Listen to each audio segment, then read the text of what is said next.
Today's event is on development appraisals and viability, and it will be presented by Avison Young. The Summer Learning Programme is brought to you by Homes England Local Government Capacity Centre. The Local Government Capacity Centre develops, curates and designed well-structured, accessible offers for local government with the aim of increasing capacity and skills to make homes happen in the short, medium and long term. We've launched the centre following extensive research and consultation with local government and a whole range of other partners to determine where authorities need most support and how it can be best delivered. The Summer Learning Programme is one of our first initiatives. We are starting small, but we've got a lot more to come. I'm now going to hand you over to our wonderful speaker team. Firstly, I would like to introduce Martin Howard from our development team for a Homes England introduction. Thank you. Thank you, Katie, and good afternoon, everybody. Great to see so many of you online for this. Hopefully it's going to be an interesting session for all of you. My name is Martin Howard. I'm the head of our project appraisals and valuation team here at Homes England. So my job, I think it's fair to say, my life revolves very much around development appraisals. So very happy to be involved today. Myself and my team, relatively small team, we're based in the Development Directorate of Homes England. So primarily our role is a lot around taking forward the development of our own land, which many of you are probably aware of. We own many thousands of hectares across the country, which we're generally taking forward for the development of housing, probably much of it in your areas. So my team provides advice and support and challenge on all issues relating to valuations, typically development appraisals, that kind of thing. We also look after our annual asset valuations, and we support colleagues across the whole agency. So not just our own sites, but anything that other colleagues work on, including the Capacity Centre of Excellence. And we'd love to support our partners externally as well, as much as we can. Clearly, we've got finite resource, but luckily we also have our property framework arrangement, which you can all access. And I think there's a talk on that specifically on Friday this week that some of you might be attending. And that framework includes 19 of the leading national property firms who can also advise on this sort of thing. More of that in a moment. So in terms of development appraisals, as I say, involved with these all the time. We use them to look at acquisitions, our delivery strategies, our disposal strategies, evaluating bids, our annual valuation process, all related to our own land. They're also a key part of assessing applications for loans from partners and grants. And no doubt many of you here today use development appraisals in the same way. Sometimes you might even be on the opposite side to the discussion that we are for some of those grant applications and so on and so forth. And of course, a key area you no doubt use them in is part of the planning process, viability, negotiations, that kind of thing. And I think what we wanted to try and achieve today was just to give you a bit of an overview of development appraisals. I'm sure the varying levels of knowledge here, so hopefully we pitch at the right level, and we welcome any feedback about that afterwards, of course. But I think it's fair to say that often in the media and in day-to-day life, sometimes development appraisals are seen as a slightly confusing area. There can be some sort of negative press. And I think one of the things we wanted to do is kind of demystify that, kind of break it down to the basics of development appraisal. Because at its heart, it is we're almost doing ourselves down here. It's quite a simple process. And I think when people understand the basics of it, you know, there's really there's no limit to what you can do with it, really. It's not as complicated as sometimes it gets portrayed as. So hoping to give you a bit of an overview of that, some examples of the key tools that get used, again, just to demonstrate that sometimes things might look a bit different, but it all breaks down to the same core principles. You know, an overview of some of the key assumptions and things to consider, and of course an opportunity at the end for a Q&A with your speakers that are here today. We'll do our best to answer your questions. And as I said, we don't have capacity to do everything here today. So we've secured our friends at Avison Young, one of those firms who are on the property framework, who will be leading the main part of the presentation today. So without further ado, I'm going to hand over to Andrew Moss of Avison Young. Right, thank you. Thank you, Martin, and good afternoon, everyone. Firstly, I'll just on behalf of the Avison Young team, like to say how pleased we are to be able to present to you today on the topic of development appraisal and viability, which is probably close to all of our hearts in terms of the AY team here. And also to thank you all, of course, for attending this event. So yeah, my name is Andrew Moss. I work as a principal and an RICS registered valuer within the Birmingham office of Avison Young within the land and development team. My focus is specifically on the residential development sector, which also incorporates elements of mixed use. So following this introduction, I'm just going to take a high-level look at what we mean by development appraisal. Sorry, could we just move the slides on so we can just have a picture of just jump to the next one if you don't mind, and because I'm going to cover, that's it. Okay, thank you. So yeah, following this introduction, I'm just going to take a high-level look at what we mean by development appraisal. And we're also going to take a look at the common applications of development appraisal within the property industry. I'm then going to hand over to my colleague, Rachel Hill. Rachel is an associate director within the same team as myself, Land and Development in Birmingham. She's also an RICS registered valuer. And Rachel will be taking a look at the more commonly used development appraisal packages within the industry. Rachel will then hand over to my colleague, Dale Robinson.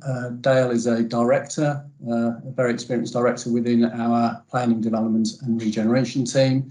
He's also an RICS registered valuer based out of our Leeds office. And then finally, Dale will hand over to James Dare. James Dare is a principal and he is head of our public sector finance team. And again, whilst James is actually based in Birmingham, he does work nationally, largely for a lot of public sector clients. James tells me that he's an accountant by trade, and he will be focusing on development appraisal in the context of funding and delivery options. So I think just in terms of the AY team, to summarise, we're all directly working on a daily basis within the development tech sector. And as a result of that, we have direct exposure to development appraisals and viability work on a daily basis. If I can have the next slide, please. So what is a development appraisal? I said this is going to be a relatively high level look. Development appraisal, it's an integral part of the development industry, as mentioned, being relevant across the vast majority of market sectors. It is basically a technique which is used to assess financial viability of development, having regard to multiple inputs and outputs. And as mentioned, Dale will explore that in a bit more detail later on in this presentation. It's also commonly used with other techniques, such as the comparable method evaluation, which you may well be familiar with. It's also often very reliant on significant wider inputs from other areas, so whether that be technical, whether it be sales, master planning, etc. So it is all part of the process. Now, as mentioned, my particular specialism is within the residential sector, where development appraisal is probably the main technique used for assessing residual land values. So just jumping to the slide, so as per the slide, the first bullet, it's commonly used to determine residual land value, often referred to as residual development appraisal, and that can apply to residential, commercial, mixed use. I'll just read this out verbatim. So the appraisal represents an analysis of the development intended, excuse me, where the land value is the residual element derived from a number of variables under the main headings of income, gross development value, and development expenditure, gross development costs, including the return to the developer for taking the development return to the developer and taking the development risk in delivering the scheme, so i.e. the profit. So in its simplest form, it's gross development value minus gross development cost equals residual land value in a residential development scenario. But it can also be used to determine other outputs, such as developer return, which can be measured in a number of ways, whether that be profit on GDV, so profit on revenue, profit on cost, internal rate of return, or ROCE, return on capital employed. So just in that context, if the land value and other fixed inputs are known, profit can be the required output. So in this instance, profit can be used to measure viability in assessing the level of return. So, for example, if and that can be measured against benchmarks that the developer is looking to achieve. So if, for example, the developer requires a return of, say, 20% profit measured against gross development value, but the appraisal actually supports 15%, then clearly it's fair to say that the viability in that instance may be challenged. But again, we're going to get into the greater detail of that later on when Dale goes into a bit more of the inputs and outputs. Can I have the next slide, please? What I want to do here is just touch on some of the common applications of development appraisals. For me and colleagues, I'm sure including members of the audience, as an RICS registered valuer, from our point of view, it's very much a recognised valuation technique. And when used properly, it can be an extremely useful and valuable technique in assessing viability. As per the slide, it's regularly used to provide formal valuation advice, and in a formal context, that's used in relation to or followed by guidance of the Royal Institute of Chartered Surveyors, so the RICS Global Valuation Standards, which is commonly known as the Red Book, as you may well know, the most latest edition being actually it's 31st of January 2020, so it's pretty up to date.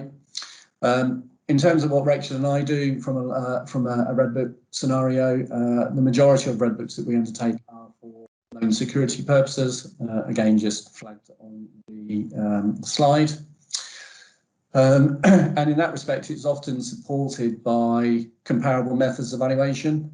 So one of the inputs, as Dale will mention, is the revenue, and obviously it's important to make sure that the revenue is supported by market evidence. But you may also look at transactional evidence where available, albeit it's not quite as transparent within the financial sector as it is in others. And also other more formal situations where it can be used can include dispute resolution. So, for example, I had a case I was involved with historically where I acted as an expert witness, where the parties had failed to agree a position on an option drawdown, and it actually went to arbitration. So I was there on one side of the fence, a competitor of ours was on the other representing the house builder. And in that scenario, as a residential development site, the residual appraisal in the instance of that was a very important element of the tribunal, what was considered and the ultimate direction. As another example, with colleagues, I'm currently involved with a land compensation case on behalf of a public body, which I think is probably leading towards land tribunal based on where we stand at the moment. And in this case, again, development appraisal is a fundamental element of the argument being put forward by both sides. Suffice to say, there is an element of disagreement on what the appropriate variables and outputs may be in that scenario. As previously mentioned, financial viability assessment is often referred to and utilised in the planning arena, very much so. In this respect, the RICS initially published Financial Viability in Planning, which dates back to 2012. And actually, this was produced in direct response to the introduction of the National Planning Policy Framework, so the NPPF in 2012, and also the relevant planning policy guidance, so PPG3. The NPPF and RICS guidance has been updated recently, as you would imagine, and in fact, the most recent RICS guidance note was issued on the 31st of March this year, 31st of March 2021, and it actually comes into effect in just over a week's time, so it's 1st of July 2021, and that guidance note is aligned directly with the 2019 update of the NPPF. And also the prevailing PPG, and it effectively provides guidance to RICS, individuals and regulated firms on the provision of financial viability in planning. And this includes other areas, various areas of planning, such as determining area-wide policy. So that could include the assessment of a borough-wide or a district-wide affordable housing policy, or SIL, which I'm sure you are all familiar with as well. However, it's probably most commonly recognised in relation to Section 106 viability negotiations. in that scenario where it's used to determine what contributions a scheme may be able to support. And again, as a kind of further live example, I'm just finalising or just finishing a case we've been involved with where, on behalf of the developer, we submitted a viability appraisal on behalf of a, relating to a 101 unit high-rise apartment scheme. In this case, because of the significant development cost, the viability was challenged. So viability on their behalf, which ultimately resulted in a reduction in the affordable housing requirement. With my agency hat on, development appraisal is often used also in informal scenarios, so such as market assessment, where a vendor may be looking at selling a site and wants to understand the potential of receipt before he does so. And also, again, as mentioned on the slide, it's used very much in scenario testing. So as an example, again, I'm involved with quite a large site on behalf of a public body, which can potentially deliver 1,300 dwellings. And in this case, we're working with the client, the master planners, other technical surveyors, etc., to identify what's likely to be the most viable and most valuable market-facing scheme. And market-facing is obviously very important because ultimately it's going to be sold before the planning is progressed, and as I said, ultimately it's placed on the open market. And then finally on this slide, public procurement and funding applications, appraisal is an important element for both of these. Again, as a further example, myself and colleagues have recently assisted a number of local authorities with future high street fund applications, where it is necessary to identify viability gaps and the need for corresponding gap funding. And James will pick up in a bit more detail on this later on in the presentation. So that's it for me. If we can have the next slide, please, and I'll just hand over to my colleague, Rachel Hill. Thanks, Andy. Okay, so today I'm just going to provide an overview of some of the most commonly used development appraisal packages, the format of these packages, and when and why you may choose to use a particular appraisal package rather than another. So the most widely used formats include Pro Developer, or ProDev as it's more commonly known, Argus Developer, the Homes England Development Appraisal Tool, or DAT as it's referred to, and also various other Microsoft Excel formats. I've provided a few examples of what these look like to illustrate how they differ in appearance, and no doubt some of you may find that these look familiar as we go through them. So we can just move to the next slide, please. So this is an example of a ProDev appraisal. ProDev is a paid subscription software program which is used by developers, surveyors, agents and other professionals, and it's used for carrying out residential, commercial or mixed-use appraisals. So this software is relatively simple to use in comparison to some of the other software, for instance, Argus Developer, which we'll come on to. It's set out in a simple list format for entering data for revenue, costs, timescales, interest and profits, and it then provides you with a residual site value or other residualised value against a desired profit.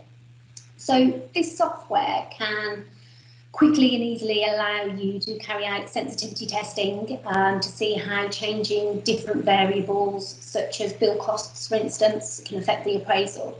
It also has a number of other useful settings, which gives you the ability to easily switch between metric and imperial units, or values per square foot, or values per unit. And for instance, it enables you to enter the data in the format of the information that you have available to you, which saves time. The software also allows you to easily export your final appraisal and the accompanying cash flow, and you can export this to Excel, Word, a PDF, or you can simply print out your appraisal, which looks very much like the example that you can see on the screen. So if we can just move across the next slide, please. So this next slide is an example of an Argus developer appraisal. Argus Developer is also paid subscription software. It's very similar to the ProDev software, and the appraisal produced also looks fairly similar. The Argus software enables the production of single or multi-phase projects and allows any changes to the appraisal to be viewed instantly. It also provides detailed debt and equity financing functions right down to the individual phases of the developments. So this software is probably better suited to multi-phase, more complex schemes due to the level of the detailed inputs that are possible with the software. So both ProDev and Argus Developer are paid subscription software models that can provide consistency to reduce any errors in appraisals and calculations. However, this is provided that the inputs that go into the software are robust, because at the end of the day, any appraisal will only be as robust as the inputs that have gone into the software. So if we can just skip across to the next slide, please. So this next slide is an example of a simple Microsoft Excel spreadsheet, which is set up to calculate residual site value. So these models using Microsoft Excel have become less popular in more recent years due to the development of the new subscription software. And it's still, although often used in-house by developers or other practitioners, and it can be set up bespoke for its purpose.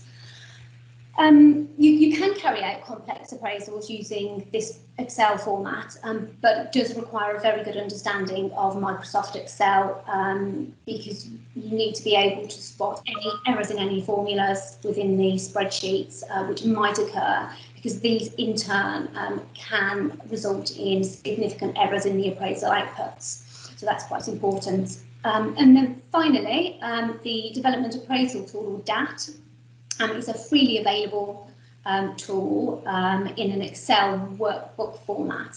It was originally intended for use on small to medium schemes with a development period of up to 15 years, but later versions of this model now do allow for longer development periods. On downloading the tool, you can select a number of usage modes, and these include viability assessment, residual land value, or affordable housing valuation. So this tool is available on the government website. It's free to use, and it's free to download. So if you'd like to have a look what that looks like, it's available online. And I'm sure many of you will already be familiar with this model in development appraisals.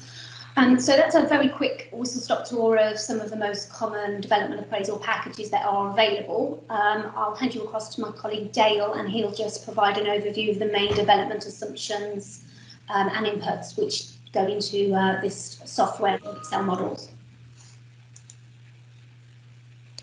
Sorry, Dale. Sorry, Dale. You're on mute anyway. But just to say, the only reason we didn't show the DAT model is because it just didn't come out properly on the screen because of how small it was. We decided not to put it on as opposed to putting a pause. So as Rachel said, if you go to the Homes England site, you'd be able to look and find it for yourselves. Okay, sorry about that, Dale. Thank you. No, that's okay. Can everyone hear me now? Yeah, all good. Yeah, good. Okay, thanks, Rachel. Thanks, Andy. I want to start by just giving a bit more of my background. As some of you will have realised, I've been trying to answer some of the questions in the chat because I've kind of lived and breathed appraisals, viability for the last 20 years or so that I've been working at Avison Young. So, you know, my work's largely public sector focused, but not exclusively so. Some of the examples of my work, I've done a lot with local authorities on local plan and civil viability, supporting them at examination, having lots of challenges from the house building sector, particularly when you're looking at introducing CIL and, you know, costly policies. I also support local authorities as well on Section 106 viability and negotiations, mainly in relation to challenges on the level of affordable housing, as you probably expect.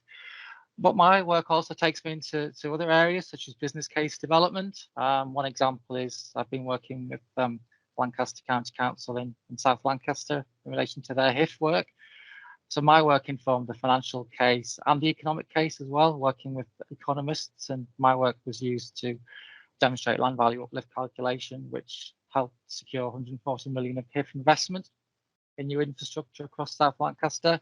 And I'm currently retained as part of the team advising the council on the HIF recovery strategy and just ensuring that whatever element of the HIF that we're proposing to be recovered doesn't render development unviable. Also working with local authority and landowners on viability and delivery of garden communities.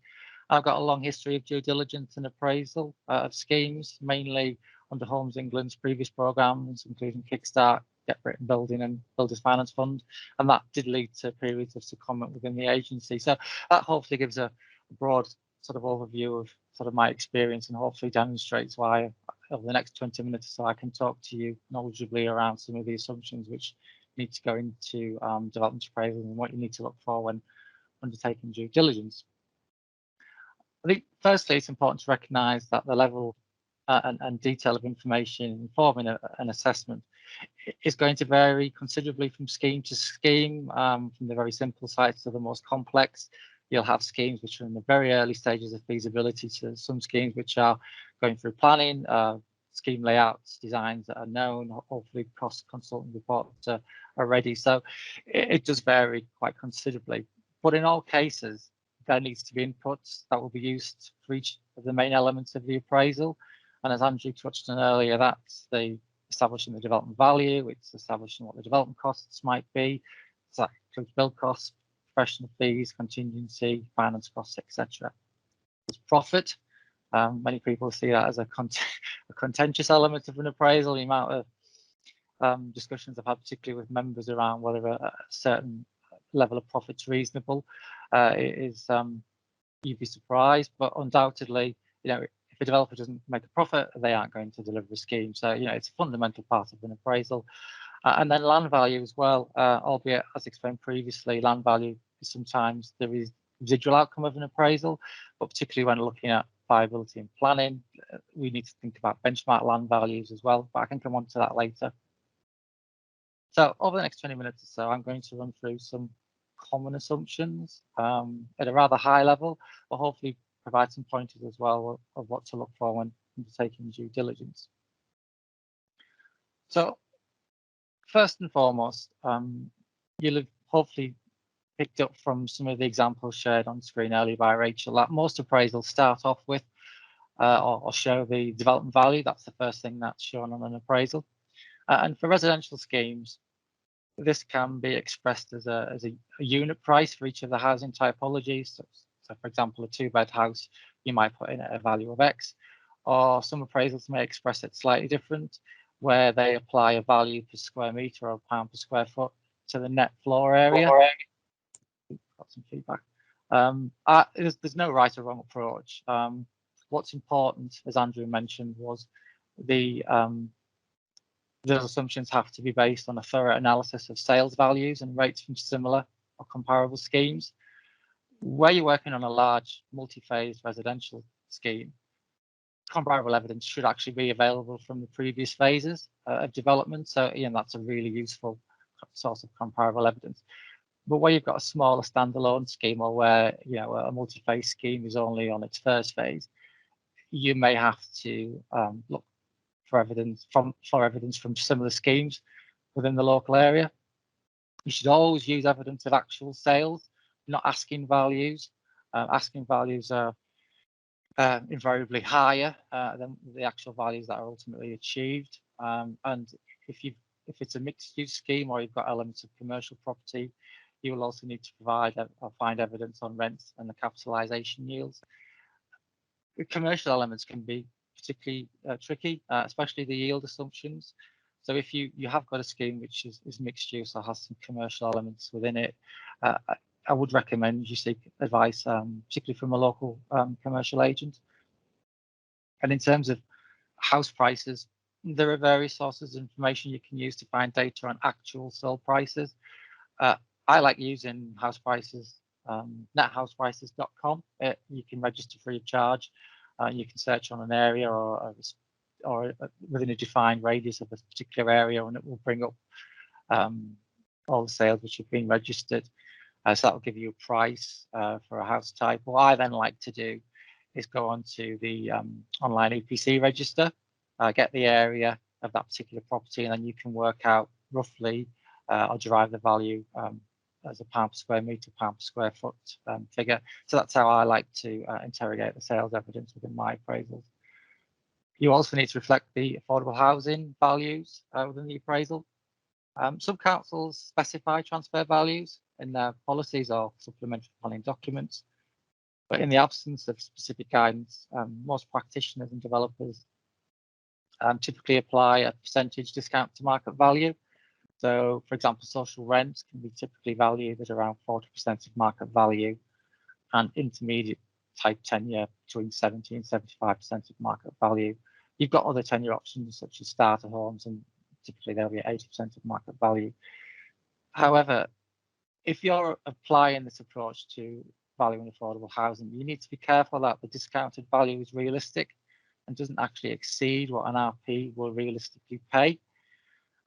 You also need to be aware that some RPs, and I've seen this in a number of schemes I've been working on recently, where RPs actually pay more than the transfer values prescribed by policies and supplementary planning documents for local authorities.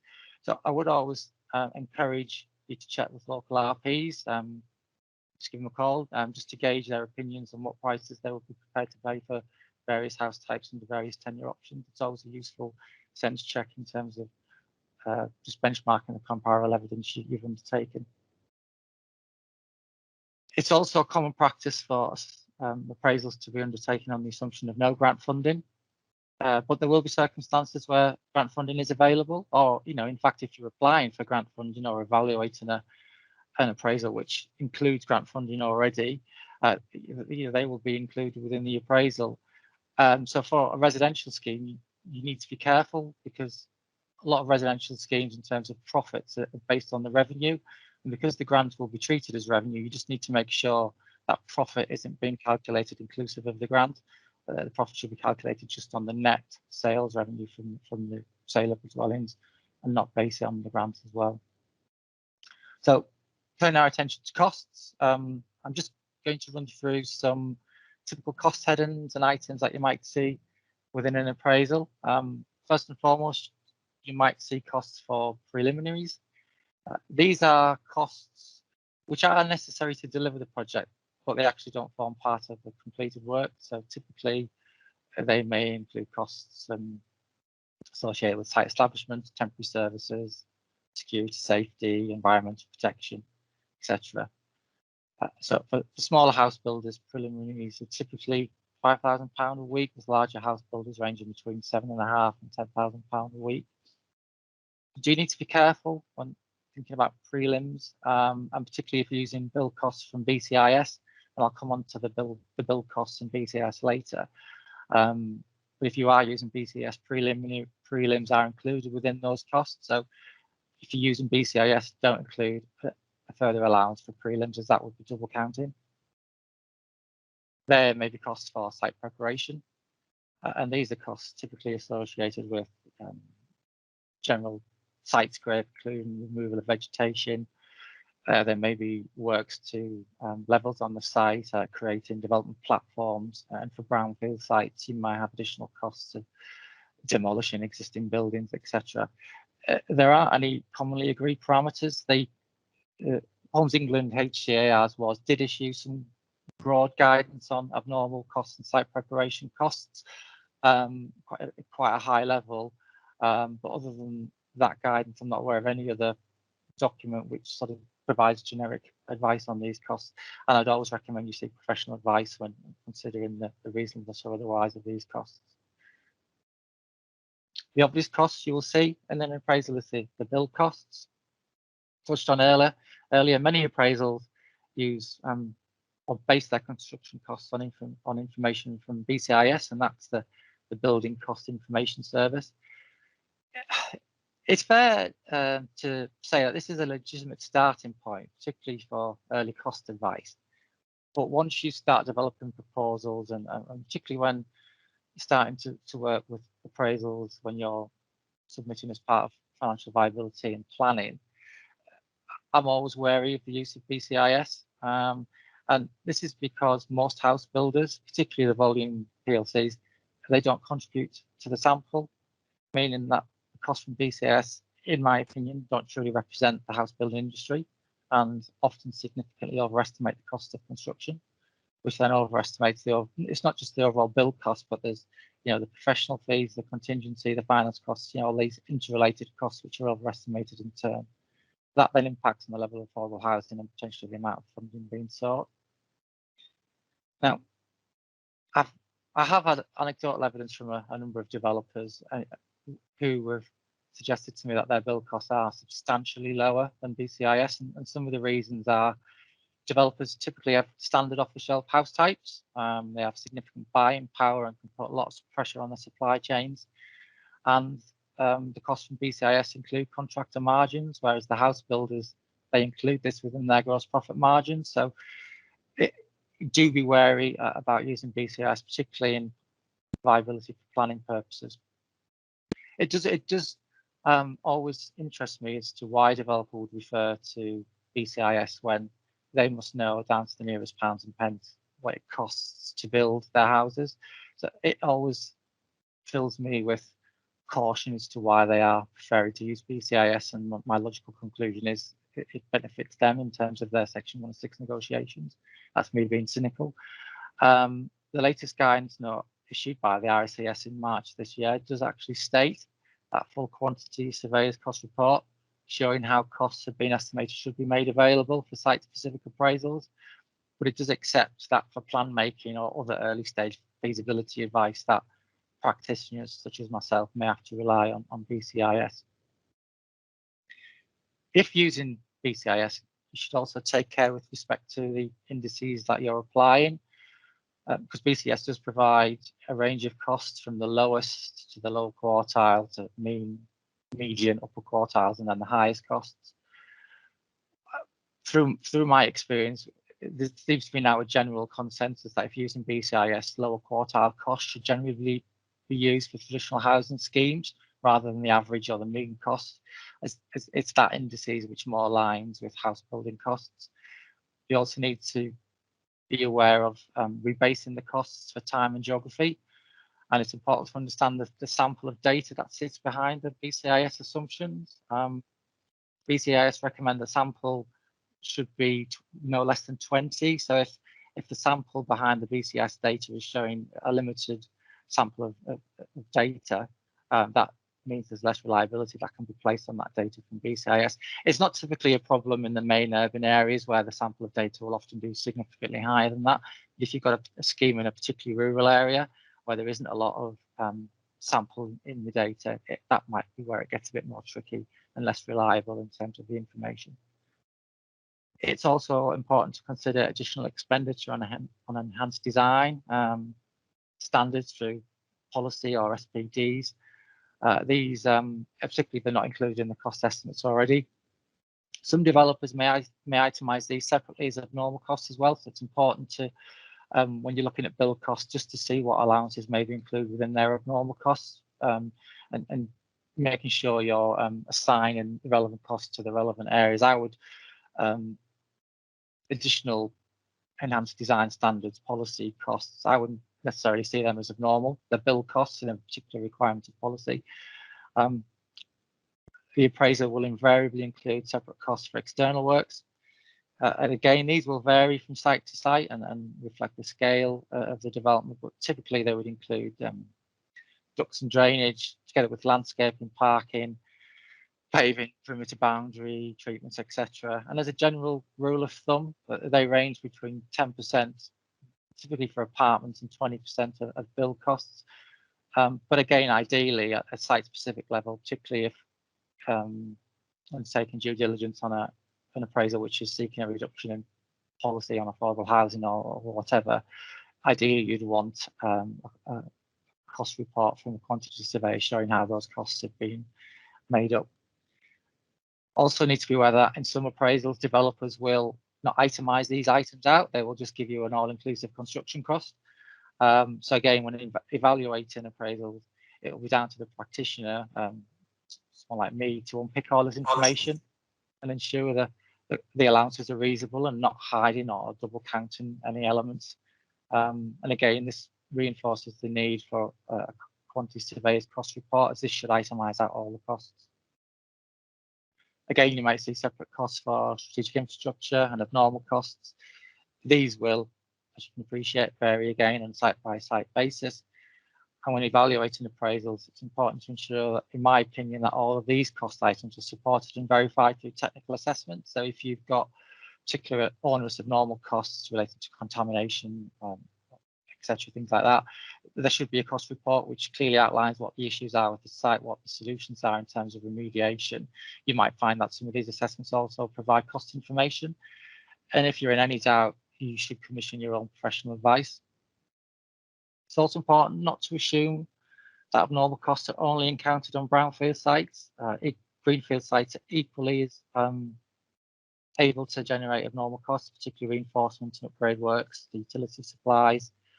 They may have challenging ground conditions, meaning developers not able to use traditional strip foundations.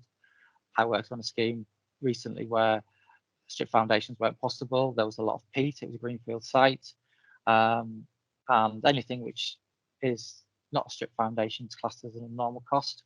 And then the case in question I was dealing with, there were excessive piling required, down to 20 meters in some cases, and that can become very expensive. And you won't be surprised to learn that the scheme in question had a lot of challenges in terms of viability.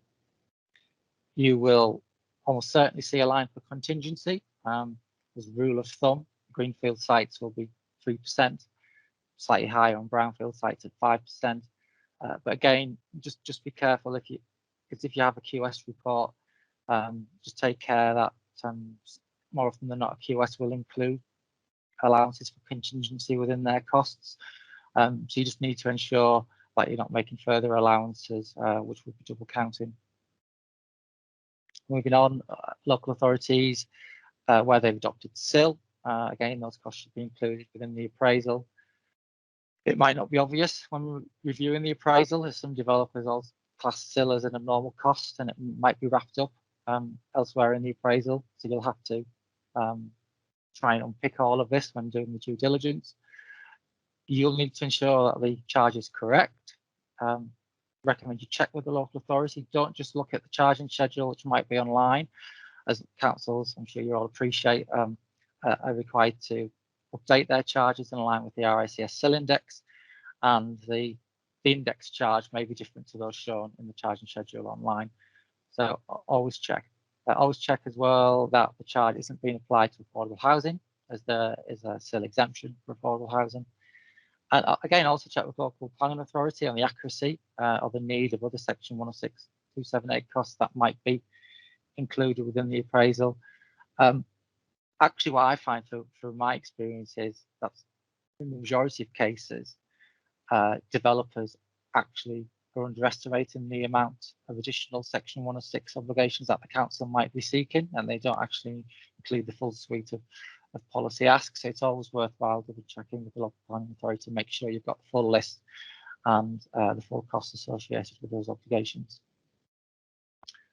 Project fees, many viability studies do incorporate an assessment of fees based on a percentage of the construction costs, and this may be appropriate in relation to smaller sites, but this approach, particularly for the more complex, larger multi-phase sites, can underestimate the costs.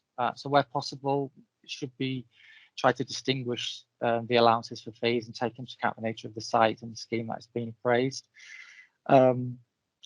Typically, we would expect fees relating to design, planning, and other professional fees to range between 5 and 10%, but with the caveat that actually on higher, they could be much higher, sorry, on complex and multi-phase sites. I'm not sure how I am for time, but we're nearly there, bear with me. Most appraisals will also include an allowance for sales and marketing, and typically these costs range between 3 and 5% of the gross development value. However, you will need to recognise that these costs will vary, and they will depend on the relative strength of the local market. I mean, it's obvious that if you're operating within a weaker market, you may have to spend more on scheme promotion than if you're in an area where the market's quite strong. Appraisals will also include inputs on the cost of finance, interest charges. This is normally clearly itemised in the appraisal. However, I have worked with some developers who wrap up the finance within their gross profit margin. So whilst it's unusual, some appraisals might not show a finance cost. And if that's the case, you probably need to clarify with the developer where this is, because it invariably will be somewhere. And as mentioned, some developers wrap it up in their margin. As a general principle, we assume that schemes are 100% debt funded, ranging between 5.5% and 6.5%. We need to take care in ensuring that the timing and the phasing of the development is as accurate as possible. And this is particularly important for upfront land payments or upfront strategic costs. Because these are upfront, this has a big impact on the cash flow, and then ultimately that then has a direct bearing on the finance charges. So it's really important that you examine the cash flow when evaluating finance costs as well. There is always one line that you'll see in appraisal, and that's profit. Residential developers favour the use of cash-based returns. A figure of 20% profit on costs is regularly used for sites that don't have a lot of risks, or around 25% for sites with higher levels of perceived risk. And this translates to profit on GDV of between 15 and 20%. I did see a comment in the chat earlier asking around profit. I mean, the 15 to 20% is recognised or endorsed within PPG. My view on this is the profit, and that's just a general guide for where profits sit, but profit should always be based on the level of risk associated with the scheme. PPG also advocates the use of a low margin on affordable housing, where there is a known purchaser at agreed values. I would stress that it advocates a lower margin, but only recommends this where there is a known and agreed value, as this reflects a reduced risk. This isn't suggesting that all affordable housing should automatically have a low margin applied to it, and I do come across this quite a lot, that particularly public sector think affordable housing should automatically have a lower margin applied to it. I would advocate that yes, if that's where that should be the case, where there's a known purchaser at an agreed value, but a lot of the time that isn't necessarily so. And as stated by PPG, in those circumstances, I would err on the side of caution and refer back to a gross margin of between 15 and 20%. These margins would also be inclusive of overhead recovery, to take care to ensure that additional allowances haven't been made for overheads, as that would be double counting. And finally, land value. Whilst a residual appraisal can often be used to determine the land value, particularly in viability and planning, there's often a reference to a benchmark land value. PPG provides guidance on the issue of benchmark value. Again, this was mentioned in the chat earlier. It's quite clear it's not the value you've paid for the site. That's not the benchmark land value. This is talking about an existing use value plus a premium for the landowner. But PPG is also clear that all of the costs in delivering a site, policy costs, affordable housing, abnormal costs, strategic infrastructure, all of these costs should be reflected in the land value, and that's following a traditional residual approach. Why would you need to reflect these costs to work out how much you can afford to pay for the land. And the reference to the benchmark is clearly in terms of the landowner, because the developer will always pass these costs down to the landowner, but there will come a point where a landowner, the value is so low they will not release land for development. So in terms of the benchmark, for a greenfield site, for instance, invariably in agricultural land use, that might have quite a low land value, typically £10,000 to £50,000 per acre. So the question then is, well, what's a reasonable premium over and above that land value to encourage that landowner to sell? And again, it varies. Typically, I work on a basis of between 10 and 20 times EUV. But if you're appraising a garden village scheme, there is a requirement for land value capture to fund community infrastructure. So there's more of an emphasis there on capturing more of that land value uplift to help fund some of the community obligations. So it is whilst there's been some clarification in PPG, I still think it's rather ambiguous, albeit it's more in favour now in terms of the local authorities' point of view, and definitely should be reflecting all of the strategic infrastructure and abnormal costs in agreeing appropriate land values. The question comes down to what's a suitable land value for the landowner, and it's a bit more tricky when you're dealing with brownfield sites when you have a range of alternative use values possibly. If you're looking at a grant funding application, which includes land value, it'll be important to ensure that that land value is included at current market value, and this may need to be confirmed by the commissioning of a Red Book valuation. And that's kind of it from me. That's quite a high level run through of the key assumptions, hopefully pointing out some of the pitfalls and areas to look at when doing some due diligence. Happily pick up some of the questions in detail Q&A. I do see questions pinging in on the bottom right as well. So whilst I'm going to hand over to James now to give you an overview of funding and delivery, I'll try and address some of the questions that have come through over the last 15 or 20 minutes or so. James, I'm going to hand over to you now. That's great. Thanks very much, Dale. If you can just push on to the next slide, fantastic. So I'll try and keep this as simple and straightforward as possible, partly because of the time that we've got left, and obviously we don't want to disadvantage you in terms of being able to ask questions, and obviously ourselves being able to answer them with the time that we've got. So I'll try and cover this as quickly as possible, but ultimately try and make it as straightforward as possible. So in relation to development appraisals, and you'll see here that under the sort of heading financial considerations, we talk about debt and equity. The main principle and the main thing that you will see in development appraisals is the use of debt. Now, the basic premise here is that in constructing a development appraisal, you're identifying the ultimate value of the asset that's been constructed and ultimately the cost of developing that asset. Very, very simple. And ultimately what is the purposes of the financing element is to work out what the cost of associated construction costs is up until the point where the value is crystallized. I suppose a really simple example of this would be if I was building a house and my sole purpose was to build a house to sell it, I would need cash to buy bricks and mortar and all the other associated costs to build the house. Now, someone's got to finance that.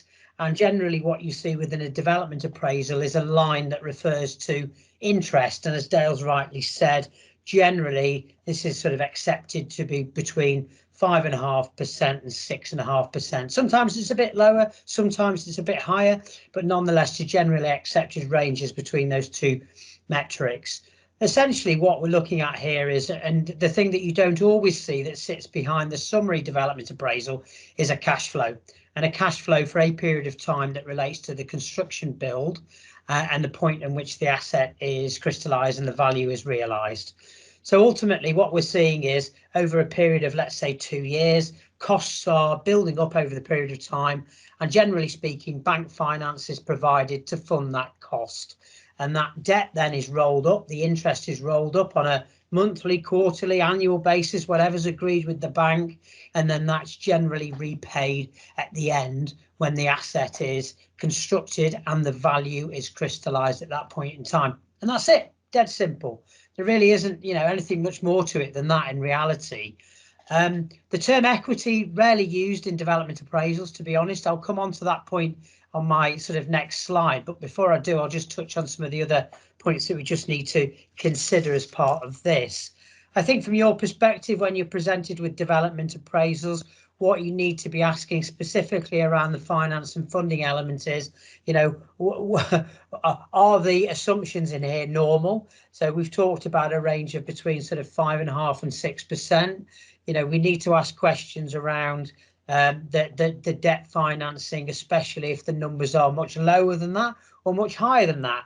And the most straightforward question to ask of a developer that's presenting a development appraisal to you is, where's your funding coming from? You know, do you have a letter from the bank, or actually has it been provided by an investor, or actually are you providing the cash yourself?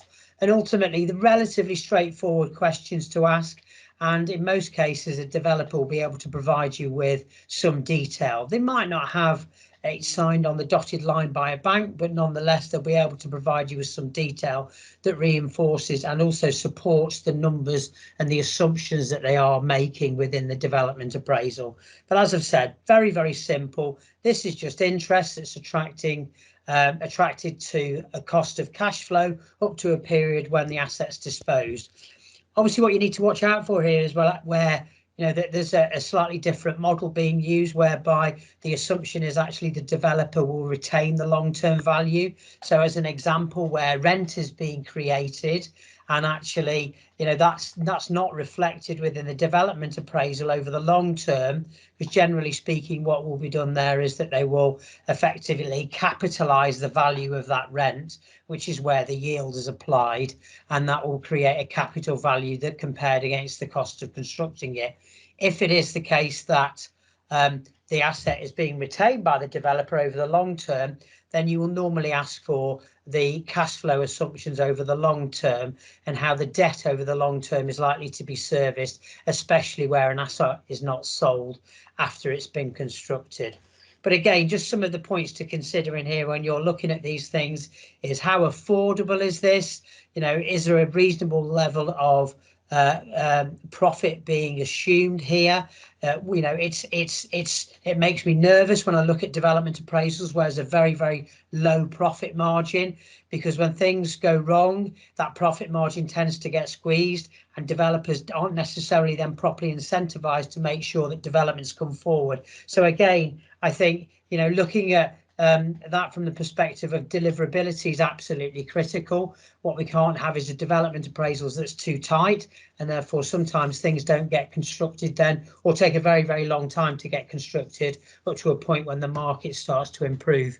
But obviously, from your perspective, you know, value for money is important, especially when considering, you know, land acquisitions from a public sector perspective, but also understanding that risks associated with that and the exposure of risk to yourselves in terms of signing up to some of these agreements that support the development of specific sites. We can just move on to the next slide. Thank you. So obviously, we're talking about different delivery structures here. Now, I could probably spend a few hours talking about alternative delivery structures, but that's not really the point of this. The point of this is to understand where different delivery structures are used and the context of them within development appraisals. So I'm generalizing to some extent, but the first two items there were sort of self-development land disposal. I'm assuming that's relatively straightforward, and therefore a development appraisal, as we've seen in this presentation thus far, would sit behind that. That's relatively straightforward. When you start to go a bit more complex, where you've got joint venture arrangements, where schemes are being delivered, whether that's residential or commercial, over sort of 10, 20 years, where you've got multi-site joint ventures, it gets a bit more complicated. A lot of the work that we do with a number of local authorities up and down the country is supporting them through procurement of development partners for large-scale partnership working. And what we generally see there is lots and lots of Excel type spreadsheets that support the cash flow and value assumptions over the long term for developing those propositions. And that's where you start to see things like the emergence of equity as well, seeking to use that equity in the form of cash to fund some of the costs associated with development. So as an example of that is where a local authority is effectively inputting its land value into a partnership, and the partner is bringing cash equivalent to the value of land, then that cash generally comes in the form of equity rather than debt. So that debt then is complementary to the equity that's being utilised to then fund the development works going forward. I think really the takeaway from this is it's to understand simple development appraisals, relatively easy to understand, very, very straightforward. When you start to get into the realms of multi-site, long-term partnership arrangements with developers and investors, it's probably the point where you need to engage with qualified advisors to help you and support you throughout that journey, because it does tend to get very, very complex. I have to say, in my experience, generally with those sort of more complex arrangements, you generally have Excel working behind that with very, very complicated financial models supporting the assumptions. But again, it can be incredibly complex and difficult to understand, and you do probably need to seek advice at that point in time. And that's it from me. Thank you very much.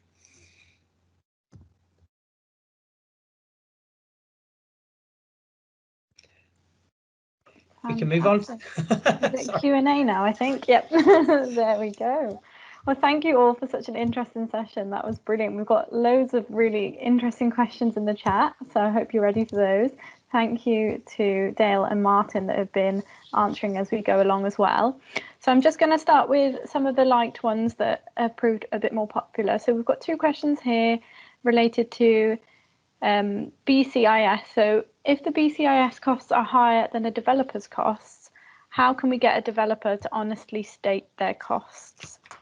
And then the second question was, what can be used as an alternative to BCIS? Is there anything that we can use to represent the real build costs? I was just typing a response. I think it was on the BCIS one. So I can take the first one on BCIS. I mean, the honest answer is we can't convince them to share the cost. I mean, I was just explaining in my response, but I'll talk through it now.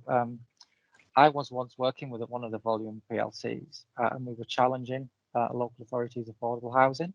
And I might add, I think we had solid grounds to do so, but they were relying on BCIS cost information, and the valuation office challenged us and said, why are you relying on BCIS? As a house builder, you should know what it costs to build your houses.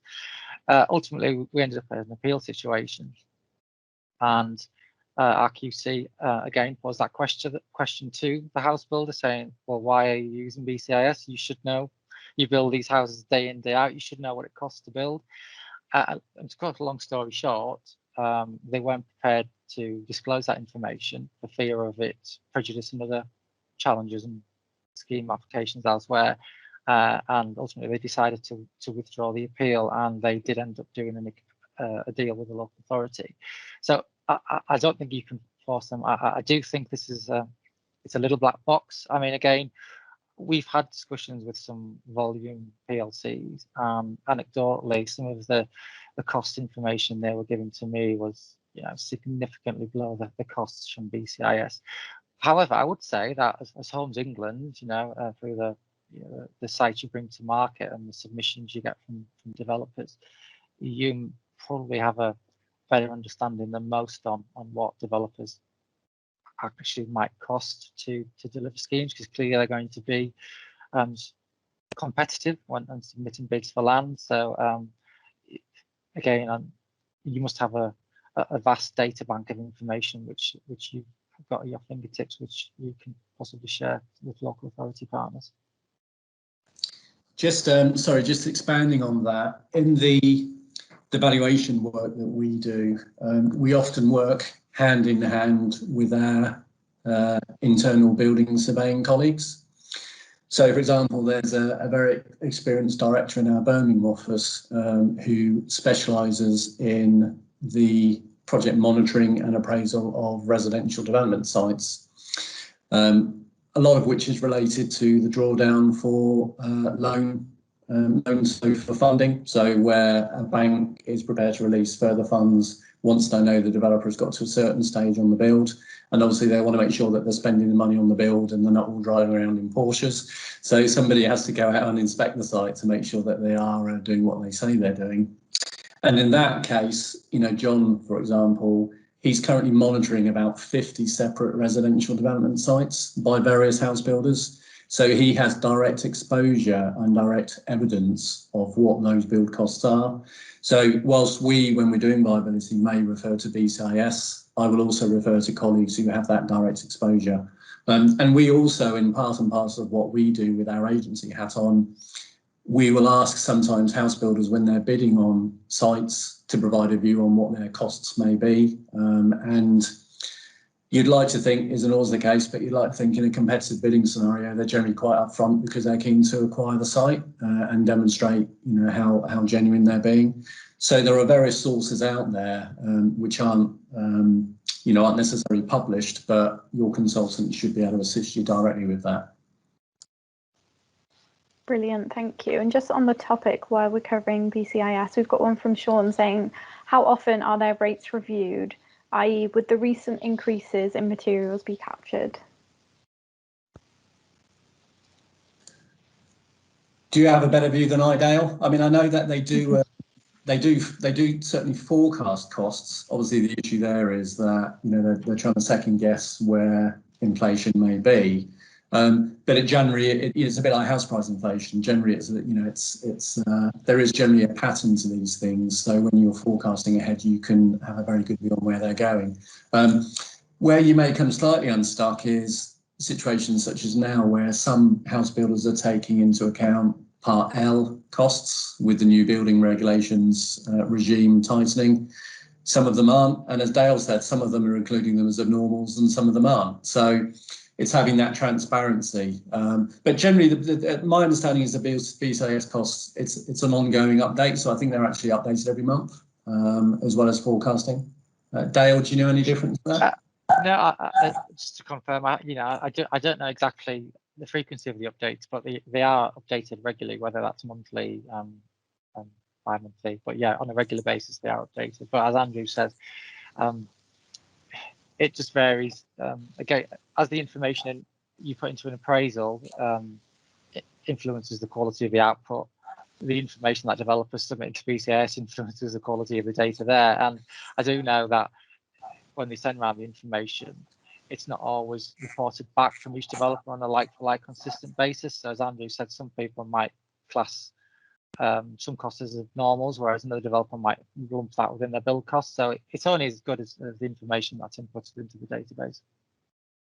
I was just going to say in relation to that, Dale, as well, and the comment about cost data that we see at Homes England, we do see real live cost data from sites. Obviously, for sort of commercial confidentiality reasons, we can't share that at the current time. I don't know if it's something we might be able to think about in the future, because there's clear value to that. But I think it's fair to say that actual build costs, particularly volume house builders, they are often lower than BCIS. But as Dale was just kind of alluding to, the devil is in the detail, because individual developers kind of structure their cost breakdowns quite differently. So it could be quite a dangerous game to compare things when you don't know for sure you're comparing like with like. And a particular thing to be aware of BCIS is it does include prelims, which is often an additional cost that can get split out by developers. So a developer could perhaps have a face value of build cost of £80 a square foot compared to a BCIS of 90 or 100, but then the developer's got another line in somewhere else for prelims, and so it continues with different allowances here and there. So the one sort of beauty of BCIS is it's comprehensive for the whole country, and it's consistent month on month and so on and so forth. So it's not perfect, but yeah, it has some things going for it. Brilliant, thank you. So we've just got a question come in from John that's got a couple of likes. He asks, what range of IRR should be targeted for LAs, DevCos when delivering affordable schemes?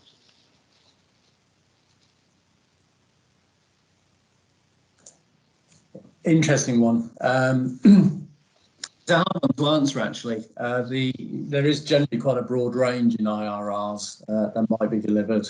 And generally they're considered as a return per annum.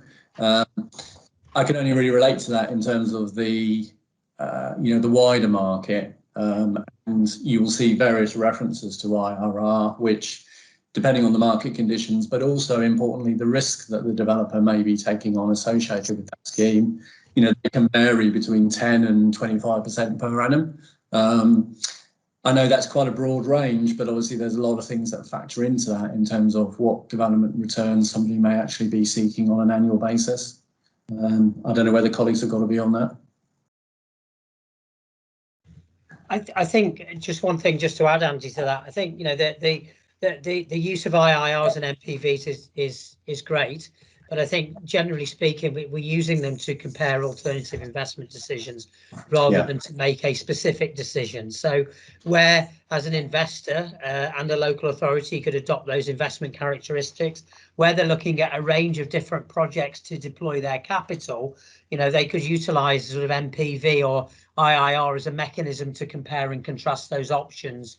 So in the sort of nuances of business case and outline business case production, it's a convenient mechanism to compare, 2 or 3 alternative types of projects to look at the sort of level of return that may be delivered.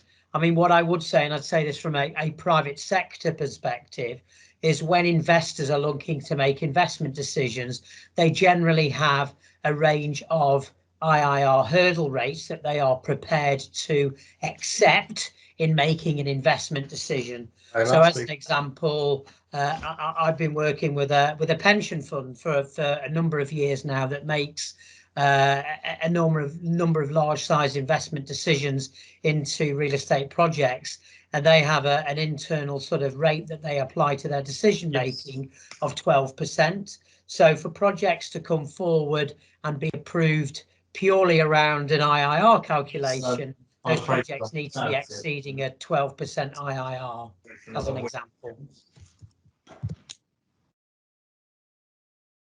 I suppose all I'd add to that is typically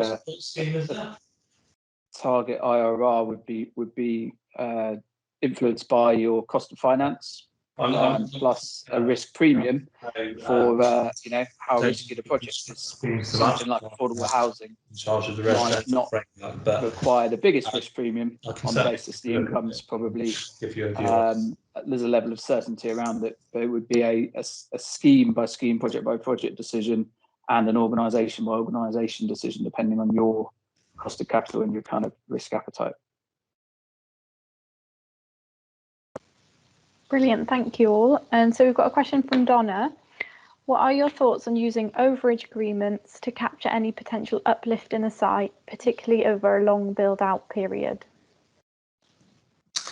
I'll take this one. I think, well, firstly, the desire of a purchaser or developer to be prepared to pay overage will very much depend on the market conditions. So in a situation at the moment where, for example, the residential land market is pretty buoyant and the resi market in general has been bucking the trend over the last 12 months and going against expectations and remaining very buoyant. In that kind of scenario, you're more likely to get a developer who is prepared to offer overage because it's more competitive. And so the converse of that is if you're scrapping around to find somebody to buy a site and you ask them for overage, they're not going to offer it. I think the other point is you've got to be very careful that you're not taking your eye off the ball in terms of the bigger picture, which is securing a certainty on receipt up front. Because if you push, in my experience, if you push too much on overage, it can very much have an impact on the upfront price you might get, because the developer is acting at risk, and it's risk and reward. And if there's super profit, well, they like to benefit from that to reflect the risk that they take on. And also the problem with overage is the provisions can get very complicated, because the developer will say, well, actually, we'll pay sales overage, but we want you to reflect build cost inflation. You've then got to be cute about what they're applying overage to, because they'll look at garages, carports and all sorts. So, there's every trick in the book for them to try and avoid paying it. And I think finally, just speaking from my own experience, I've been dealing in the resi land market for over 20 years, a similar time frame to Dale, and I think I've only ever had 2 overages which have paid out. So I think you've got to be very realistic about what value they're adding. I appreciate in the public sector there is a clear requirement to deliver best value, but in all honesty, in the private sector, everybody wants to get the best price for what they're selling anyway. So it's no different to what a private landowner may want to achieve. So you've just got to be yes, you can use them, but I think they're not always as useful as you might think. Just to add to that as well, Andy, what I would say is we do on occasion see overage clauses creeping into sort of complex long-term arrangements to satisfy in some cases sort of state aid requirements as well. So as an example, when we're looking at a 15-year development and we're pre-agreeing the level of profitability that a developer is able to make, but obviously we're not certain on what that level of profitability might be over 15 years, but we're setting what we believe to be a market relevant level of profit. There does tend to be the use of overage agreements as part of much bigger partnership arrangements, whereby it does protect the public sector in part, whereby the developer in reality delivers a greater level of profit than has been agreed or pre-agreed from the inception of the partnership. And therefore, overage in that sense does provide a mechanism to insulate the public sector with regard to state aid, especially when a developer overachieves against a level of profitability that was not originally considered. And actually, there are alternatives. So, if you're looking at a coverage agreement, for example, well, a developer is more often they're more likely to be prepared to sign up to a coverage whereby they're buying the scheme based on, say, 100,000 square feet. If they end up getting consent for 110,000 square feet, well, they're happy to pay a bit more because it's over and above what they're expecting to get. So on that scenario, you can perhaps equate a pro rata land value based on the price they're paying to every additional square foot they might achieve from a planning point of view. And they tend to be a bit more palatable than overage. Brilliant, thank you. So I think we have time for one more question. In relation to local authority development, how do you equate payback periods and IRR to measuring the harder to quantify social value that building new affordable homes provides? I don't know who wants to kick us off there. Shall I give my simple interpretation of that question, and then maybe others can be a bit more detailed? I think from a local authority perspective and justifying investment, I think the IRR forms part of the financial case for the investment. And you're looking at the wider social impacts, that ultimately forms part of the economic case and the value for money assessment and ultimately the BCR. So I see them separate issues, but ultimately as part of the overall business case, they are complementary to one another, but they are separate in terms of one's financial and one's economic. Others like to comment on any more than that? Well, I was just going to say, I mean, we've had, in a different way, we've, for HCA, Homes England as they are, when we sell sites for them, they will always do a quite a qualitative and a quantitative assessment, and they will apply a different weighting to those, which is generally predetermined as part of the process. So, you obviously have to arrive at what that weighting may be, whether it be, associated with the delivery of affordable housing or other measures, such as build specification, design codes, that kind of stuff. But, as Dale said, they're kind of the different measures to equate to the overall analysis of proposals that might be put forward. I suppose all I'd add to that is that there are, specialist kind of economic consultants that are working on ways of quantifying non-monetary benefits, which could include benefits from affordable housing, but all kinds of other kind of non-financial benefits. And we do have an economics panel or framework. I'm not sure if the current one's available to other public bodies, but if it isn't, future ones will be. So there are specialists who can help with that kind of thing if it helps you to make your business case internally. Fantastic. A huge thank you to the speakers today for such a wonderful session, and all of the participants for being so engaged and adding so many interesting questions and comments in the chat. It's been wonderful. So I hope you have found it useful and you have a great afternoon. So thank you very much, and we will see you soon.